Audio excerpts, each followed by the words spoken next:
Putri Bramasta melirik Dirga dan mengamatinya dengan saksama. Kemudian, dia bertanya, "Dirga, apakah kamu bertengkar dengan Randy?" Dirga mengangkat kepalanya untuk menatapnya. "Gadis bodoh, apa yang kamu pikirkan? Kenapa aku harus berdebat dengan suamimu?" Putri Bramasta melanjutkan, "Ngomong-ngomong, aku hanya merasa kamu bertingkah aneh hari ini." Dirga adalah orang yang malas. Biasanya, dia akan melakukannya menganggap makan membuang-buang waktu. Namun, dia membuat makan hari ini, itu di luar harapannya. "Apa yang aneh denganku?" tanya Dirga sambil meletakkan sepiring daging suwir dengan saus spesial di depan Putri Bramasta. "Aku saudaramu, apakah aku perlu alasan untuk membuatkanmu makanan? Abon daging dalam saus spesial?" Melihat hidangan lezat ini, mata Putri Bramasta berbinar. Daging suwir dalam saus spesial merupakan sajian khas dari Busan. Hidangannya memiliki keseimbangan rasa manis dan gurih, dengan saus kental dan beraroma.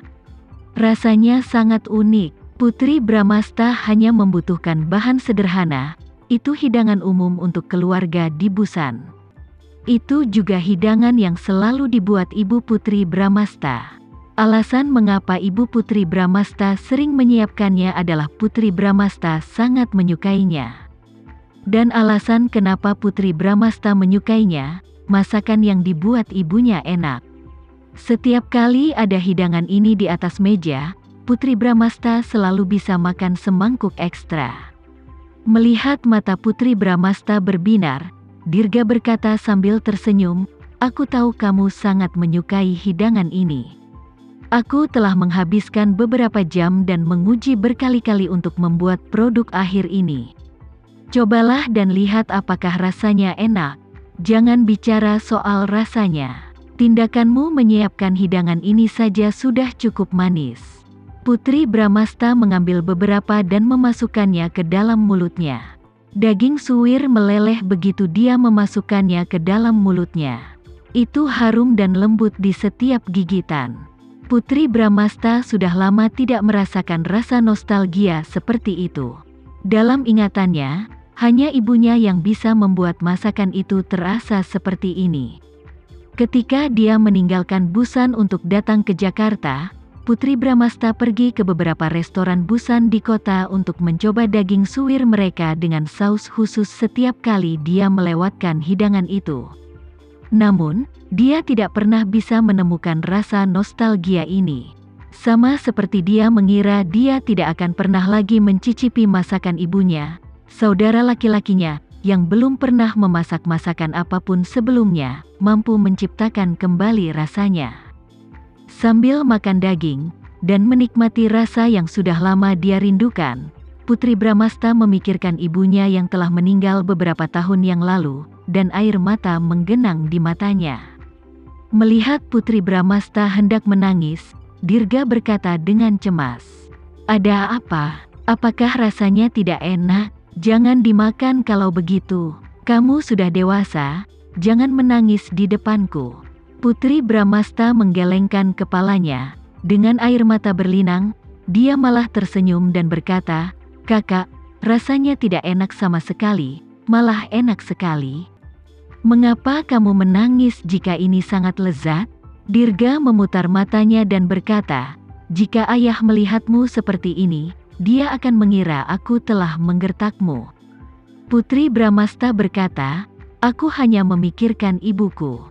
Mungkin rasanya tidak persis seperti masakan ibunya, tetapi Putri Bramasta dibuat oleh keluarganya. Putri Bramasta merasa familiar dan merasa bahwa itu adalah hidangan paling enak di dunia." Dirga mengeluarkan tisu dan menyeka air mata Putri Bramasta. "Kalau begitu jangan menangis. Kamu akan membuat mereka sedih melihatmu menangis seperti ini." Putri Bramasta mendengus dan berkata, "Tapi aku senang. Jika kamu menyukainya, maka sering-seringlah datang ke sini mulai sekarang dan seterusnya. Aku akan memasaknya untukmu setiap kali kamu datang." Putri Bramasta bertanya lagi, "Kakak, apakah kamu sudah berubah?" "Berubah, Putri, kau adikku. Kaulah satu-satunya yang paling dikhawatirkan ayah sepanjang hidupnya.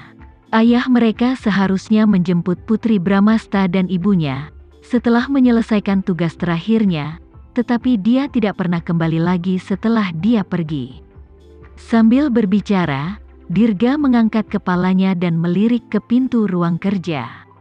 Sulit baginya untuk menyembunyikan sakit hati di matanya, tetapi dia segera kembali tenang.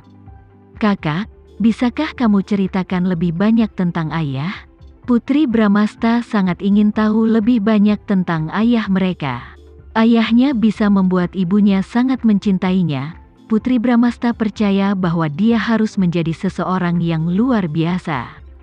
Namun, takdir tidak mengizinkan ibu dan ayahnya untuk bersama sampai akhir.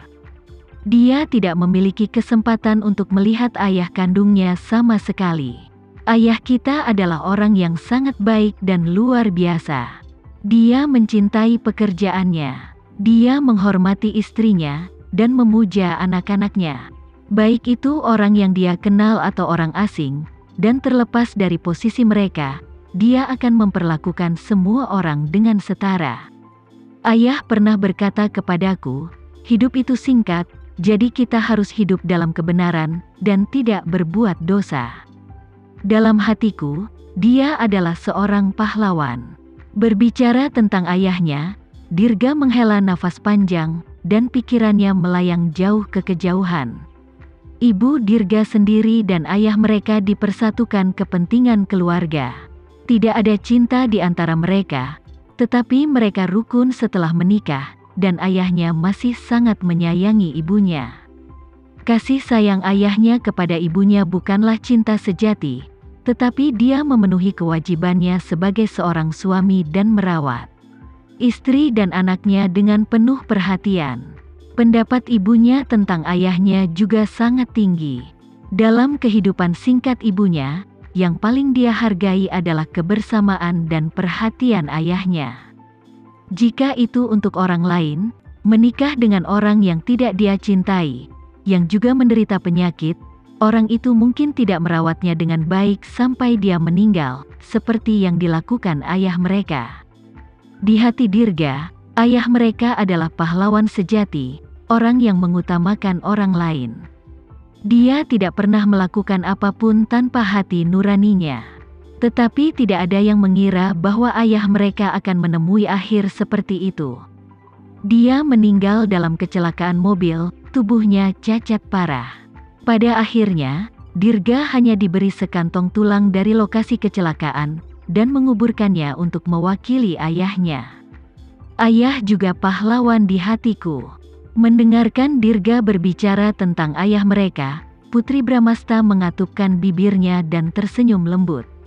Setelah mengetahui dia bukan putri kandung Septian Bramasta, dan bahwa ayah dan ibu kandungnya saling mencintai, Putri Bramasta sering bertanya-tanya seperti apa rupa ayahnya. Ayahnya harus menjadi pria yang tampan dan sopan. Dia akan berbicara dengan ibunya dengan nada suara yang lembut.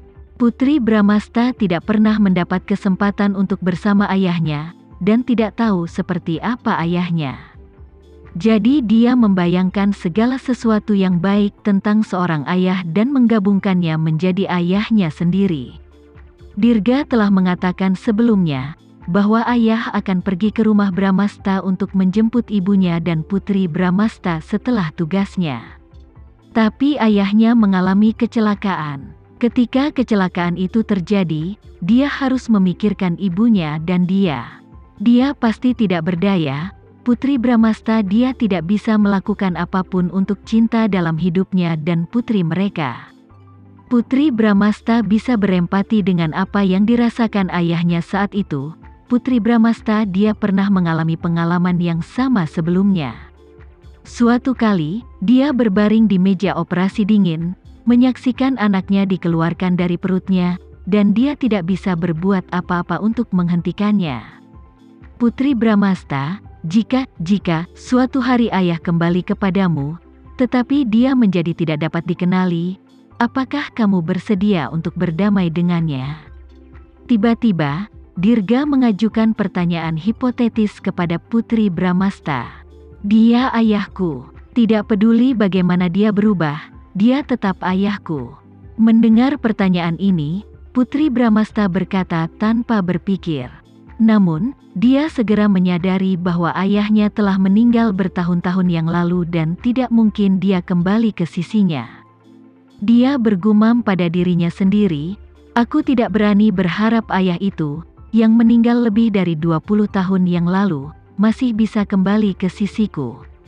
Dirga tersenyum puas dan berkata, "Aku pikir ayah akan sangat senang jika dia mendengar kata-katamu. Tidak masalah apakah dia kembali atau tidak."